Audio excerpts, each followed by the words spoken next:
Pessoal, precisamos conversar um pouco sobre esses rumores dos insiders. Eles estão fora de controle, na boa. E especialmente o The Batman, que agora entrou em pré-produção, e é impressionante, né? Os insiders começaram a brotar com informações que até semana passada ninguém tinha nada, e de repente estão surgindo 500 rumores do The Batman. Vamos conversar bastante sobre esses rumores e por que, pelo menos nesse momento, eles não são muito confiáveis. E também tem novidades envolvendo o DCU do James Gunn. O Zack Cregger, o diretor aí desse novo filme, A Hora do Mal, que está sendo muito aclamado, diga-se de passagem, ele deu mais detalhes de como seria o seu filme na DC Studios. E olha, a ideia dele é exatamente igual a um episódio do Batman Animated Series. Sou até um pouco suspeito para falar, porque esse episódio é 10 de 10. E é isso, roda a abertura e bora conversar.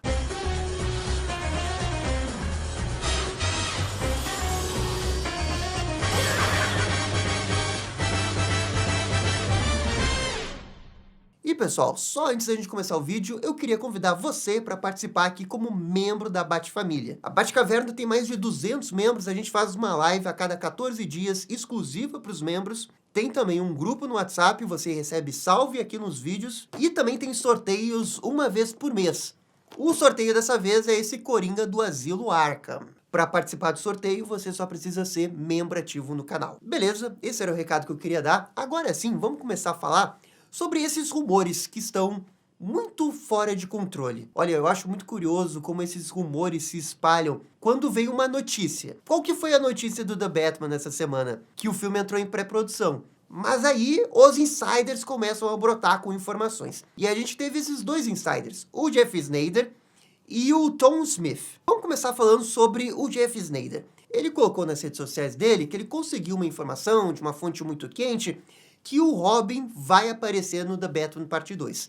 E aí ele não entrou em detalhes de como seria essa participação, só que teria alguma coisa com o Robin. Poderia ser Dick Grayson ou Jason Todd, qualquer outra coisa. E bem, qual que é o grande problema desse rumor? A fonte. A fonte é o Jeff Sneider, um insider que o James Gunn já falou várias vezes que não gosta, já desmentiu informações do Jeff Sneider. O Jeff Sneider já errou coisas envolvendo o universo da Batman.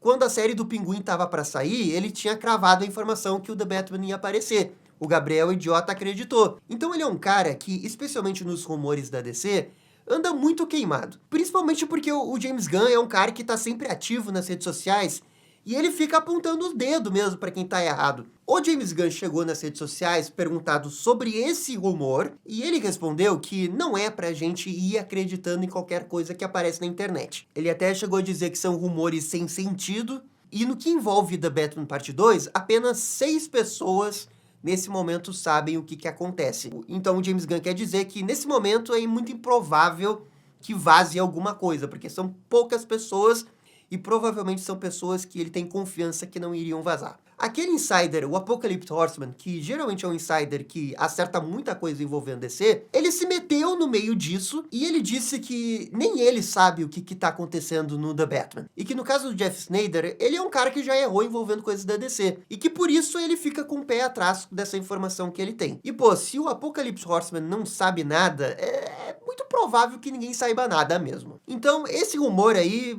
praticamente impossível de acontecer, tá? Agora, o que eu queria realmente fazer nesse vídeo era conversar sobre a ideia do rumor, que é esse negócio que o Robin iria aparecer no The Batman Parte 2. E olha, mesmo se fosse um insider prestigiado, eu ainda iria ficar cético que o Robin iria aparecer no filme. Porque assim, ó, eu não vejo o Matt Reeves colocando um Robin pro Batman. Mas não me entendam mal. Eu acho que seria muito foda se ele fizesse. Mas é que assim, ó, eu acho muito difícil o Matt Reeves, com esse mundo mais realista que ele fez, com a série do Pinguim, Charada no The Batman Parte 1, ele colocar uma criança com um uniforme vigilante para combater o crime. Não me parece que é algo que ele iria fazer, sabe? Realmente, eu não vejo ele fazer, sabe? Parece tão contra o universo dele. Agora, tentando assim pensar, ok, talvez ele fizesse. Ele poderia fazer esse Robin um pouco mais velho. Aí talvez, pra ele, não fosse assim tão absurdo ter um vigilante, né, que não seja uma criança. Essa pra mim, eu acho que na teoria é a pior ideia, porque, cara, eu quero ver Robin adolescente ou criança. A gente viu o Robin lá no Batman Forever E ele adulto, passando pelo arco que ele tem nos quadrinhos, é uma coisa que não funciona tão bem. Pelo menos pra mim, eu acho que é um arco que funciona muito bem quando você é um adolescente, tem muita raiva do mundo, perdeu seus pais, está tentando entender o mundo, ou mesmo criança. Mas enfim, eu tô só conversando sobre as possibilidades. Essa é uma possibilidade que eu acho ruim. Agora, a outra possibilidade eu acho super válida. E se acontecer, podem entregar as taças pro Matt Reeves. Digamos que realmente vai ter um Robin no The Batman. O que o Matt Reeves poderia optar dentro desse universo dele que ele tá querendo fazer, ele poderia pegar o Dick Grayson, adaptar a parte que os pais do Dick morrem, né, no acidente de circo, e que foram vítimas de um mafioso, poderia ser o Zuko. Ele pega a base da origem do Robin e faz exatamente tudo o que acontece no Vitória Sombria, que é uma HQ que tem a origem do Robin, que eu acho que é a melhor origem que o Robin já teve. Só que no filme você faz ele só com raiva. Não precisa fazer com que ele vire Robin. Faz o Dick Grayson com raiva, querendo matar o Tony Zuko ou alguma outra coisa assim. E o Bruce ensinando o Dick Grayson. E o Dick Grayson virando um filho pro Bruce. Essa dinâmica que eu acho mais importante se tiver Dick Grayson. A criança afetar o arco do Bruce, o Bruce afetar o arco do Dick Grayson. Isso daqui dá uma baita história, dá uma senhora história. Pô, quando terminou o The Batman Parte 1, eu me lembro aqui que a gente ficou discutindo vários meses, eu e o Marcelo, de que a continuação mais clara para essa história, para esse arco do Bruce Wayne, seria ele ter um filho, seria ele adotar alguém. Porque o primeiro foi um filme de desconstrução do Batman para reconstruir ele no final e ele se resolver como pessoa, como vigilante e provavelmente como Bruce Wayne. A partir de agora, ele como personagem, ele tá pronto para começar uma família, para ter um filho como o Dick Grayson. Eu acho essa ideia de ter o Robin muito foda. E eu acho que se ele quiser colocar o Robin, também muito foda. Sou 100% a favor de Robin sempre. Mas se o Matt Reeves entende que Robin talvez seja um pouco too much, ele poderia focar mais na relação dos personagens, que também dá uma baita história. E assim, ele poderia até fazer o Robin, mas não chegar a mostrar o Robin. Por exemplo, ele poderia terminar o filme com o Robin fazendo um juramento com o Batman. Isso daí é foda. E também seria um baita de um encerramento pro universo da Batman, se o The Batman 2 fosse o último filme. Compro totalmente essa ideia se isso acontecesse. Acho que seria muito, muito foda. Mas, de novo, o rumor do Jeff Snyder não é confiável. Mas eu acho que a ideia é boa. E eu vou torcer que seja verdade. Sinceramente, eu vou torcer que seja verdade, porque eu acho que isso dá um bom filme, de verdade. O outro rumor vem desse insider Tom Smith, e ele basicamente está dizendo, né, que o Harvey Dent, que ainda não é Duas Caras, vai virar o promotor de Gotham depois da morte do Jill Coulson. Esse rumor, em específico, o James Gunn não comentou. Então, por enquanto, ele não foi descartado. Ao contrário do Jeff Snyder, que pelo jeito que o James Gunn respondeu, ele deu uma descartada, praticamente descartada. Esse é outro rumor que eu também torço que seja verdade. Pô, depois da morte do Jill Coulson, tem que ter um outro promotor. É óbvio, quem que é o promotor mais conhecido de Gotham nos quadrinhos do Batman? Harvey Dent. Ter o Harvey Dent no filme não quer dizer que ele vai virar o Duas Caras no filme. Sabe o que eu acho que o Matt Reeves poderia fazer?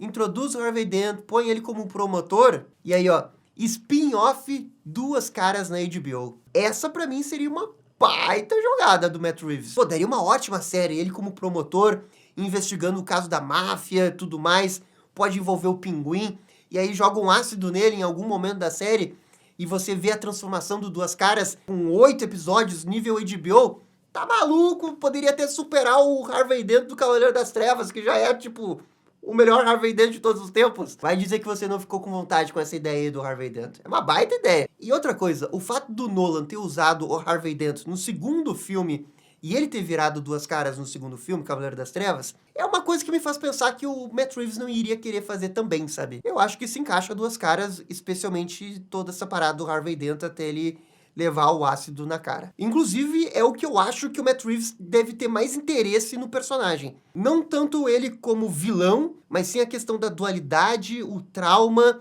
as dúvidas que ele tem como personagem, a origem dele como Das Caras, com certeza interessa o Matt Reeves. O ponto todo é se ele vai fazer. Esse insider aí, nunca ouvi falar, nunca vi um rumor dele, sinceramente, nunca vi ele acertar nada grande, por isso que é um rumor com baixa probabilidade de acontecer. E beleza, esse foi o último rumor envolvendo The Batman. Aliás, esses dois rumores, né, tanto o Jeff Snyder quanto o Tom Smith, são insiders com pouco prestígio com coisas da DC. Mas sempre tem aquele negócio que é quem tá dando a notícia, né? Se é o Apocalypse Horseman falando isso, beleza, aí, pô, é outra pegada, outra fonte. Mas daí com esses dois, daí o próprio James Gunn já falando, né, que é coisa sem sentido pra frase do Jeff Snyder, diminui bastante as chances desses rumores. E beleza, vamos pra última notícia, e aqui não é um rumor. Há algumas semanas atrás, nós conversamos sobre um diretor que tá pra lançar um filme agora, que é o filme chamado A Hora do Mal. É um diretor com muito prestígio, esse filme aí tá sendo muito elogiado, e o filme tá naquele momento de divulgação, o diretor toda hora dá uma entrevista, e acabam perguntando pra ele sobre o tal do projeto que ele tem com a DC. O Zack Cregger aí, ele tem uma ideia de um filme da DC. É um filme que iria se passar em Gotham, e o protagonista seria um capanga do Coringa e da Arlequina. Até então, a gente já sabia mais ou menos no geral dessa história, mas ele deu mais detalhes nessas entrevistas. Ele disse que o capanga ele vai conseguir incapacitar o Batman. E é um capanga meio azarão, sabe? Que consegue de alguma forma deter o Batman. E aí, quando ele falou isso, imediatamente as pessoas começaram a associar a um episódio clássico do Batman Animated Series que se chama O Homem que Matou o Batman, que é um roteiro do Paul Dini, um dos melhores roteiros do Paul Dini, diga-se de passagem. É um episódio 10 de 10 e muito pelos diálogos do Coringa nesse episódio. Cara, ele tem uns diálogos muito foda. O Paul Dini naquele dia tava escrevendo em chamas, né? Um negócio espetacular aquele episódio. O Zack aí também falou que o Batman iria aparecer, obviamente, por causa de toda essa plot. Não tem como fazer esse filme sem o Batman aparecer. E assim, sendo bem sincero, eu acho que é uma boa ideia. Eu acho que pode dar um grande filme aí. O episódio de 20 minutos, escrito pelo Paul Dini, eu não sei se você pegar essa história e transformar numa história de 2 horas, a história seria tão boa assim. Mas a base da história, sem sombra de dúvidas, é muito boa. E seria uma coisa que o Batman iria aparecer, de quebra você teria a Arlequina, o Coringa também aparecendo, suas primeiras aparições no DCU. Tudo isso eu acho muito legal. Ele tem esse roteiro como pitch pro James Gunn. Mas ele não apresentou nada. E mesmo que ele apresente pro James Gunn e o James Gunn goste da ideia, esse cara ele vai estar um pouco ocupado nos próximos anos.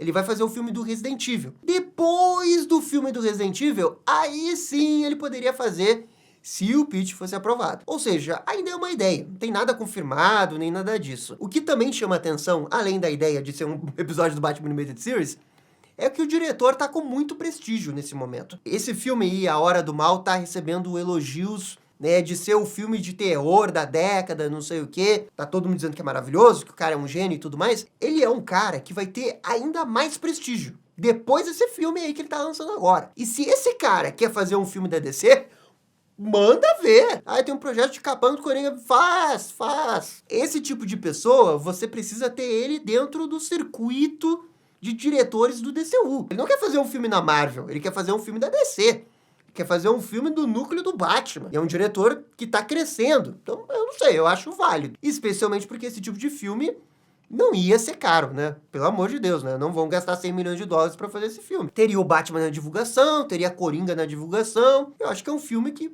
facilmente iria se pagar. Um filme com... Tem risco? Tem, sempre vai ter um risco, afinal é um capanga. Mas eu vejo ele, né, conseguir um dinheiro. Por exemplo, eu acho essa ideia muito mais negócio do que o filme do Cara de Barro. Mas essa é só a minha opinião. Mas também não dá pra se iludir e achar que isso é um projeto gigante só porque tem nomes do núcleo do Batman. É um filme médio pra pequeno. Se a DC realmente topar fazer esse projeto e for fazer lá em 2029, 2030, eu espero que eles entrem com aquela mentalidade que eu sempre digo aqui. Um filme grande, um filme médio. Um filme de herói grande, um filme de herói pequeno. Nesse caso é um capanga, mas enfim, um filme médio. Pra você equilibrar o seu calendário. E tem uma parte de mim que, ok, é uma ideia muito legal, pode dar um filme diferente, pode explorar mais o núcleo do Batman. Sou sempre a favor de explorar o núcleo do Batman, tá? Eu acho que isso é óbvio. Mas tem uma parte de mim que também gosta das outras coisas da DC. E, pô, nunca aparece um cara, né, com um projeto diferente sem ser coisas do Batman. Vocês já perceberam isso? Ah, vem o Todd Phillips, não, eu quero fazer o filme do Coringa. Aí vem esse Zack aí, não, eu quero fazer o Homem que Matou o Batman lá do Batman Animated Series. Hollywood inteira, pelo jeito, só gosta do Batman, né? De verdade, eu acho que essas pessoas de Hollywood nunca leram um quadrinho na vida, podem ter visto o Batman Animated Series, o Coringa do Todd Phillips aí, se o cara leu 5 HQs do Batman, foi muito. Mas eles adoram fazer coisas do Batman, é impressionante o apelo do Batman, a força que o Batman tem dentro de Hollywood. Eu acho que é porque o Batman, diferente de outros heróis, dá essa margem para trabalhar filme mais sério, filme mais arte, que é um pouco mais respeitado de Hollywood. E isso nem é a minha opinião, porque eu acho que não tem diferença do filme do Batman, filme do Superman e tal. Eu só acho que Hollywood tem essa percepção do herói, sabe? O núcleo do Batman, o Batman em si, ele te dá um prestígio maior em Hollywood do que você fazer um filme, sei lá, do Arqueiro Verde. Pode apostar que nunca vai ter um pitch do cara que é fã do Arqueiro Verde. A não ser que seja o Kevin Smith ou o James Gunn, mas ninguém de Hollywood vai chegar e dar um pitch de Arqueiro Verde. Esse pitch não vai ter, é a DC que tem que encomendar esses projetos. Isso mostra um pouco, né, o tamanho do núcleo do Batman, a força do Batman, é como que as coisas são. Pô, às vezes eu fico pensando, podia aparecer uma pessoa que é fã número 1 da Mulher Maravilha do George Pérez, e ele fala assim: eu vou adaptar a Mulher Maravilha de George Pérez no cinema. Sabe, esse tipo de paixão que a gente vê desses caras com o Batman, nunca acontece com os outros. É muito raro de ver isso acontecer. Mas isso também é só como eu vejo, eu posso estar errado também. E galera, por favor, é a vez de vocês, comentem aqui embaixo. E muito obrigado por acompanhar o vídeo até o final. Eu fico por aqui, vocês estão ligados? Dale DC! E esse foi o vídeo conversando sobre as novidades de The Batman. E aí, gostaram? Não gostaram? Deixem suas opiniões nos comentários. E se curtiram o vídeo, deixa aquele joinha e inscreva-se no canal para ficar sabendo absolutamente tudo sobre Batman. Obrigado, gente, e até a próxima. Tchau, tchau.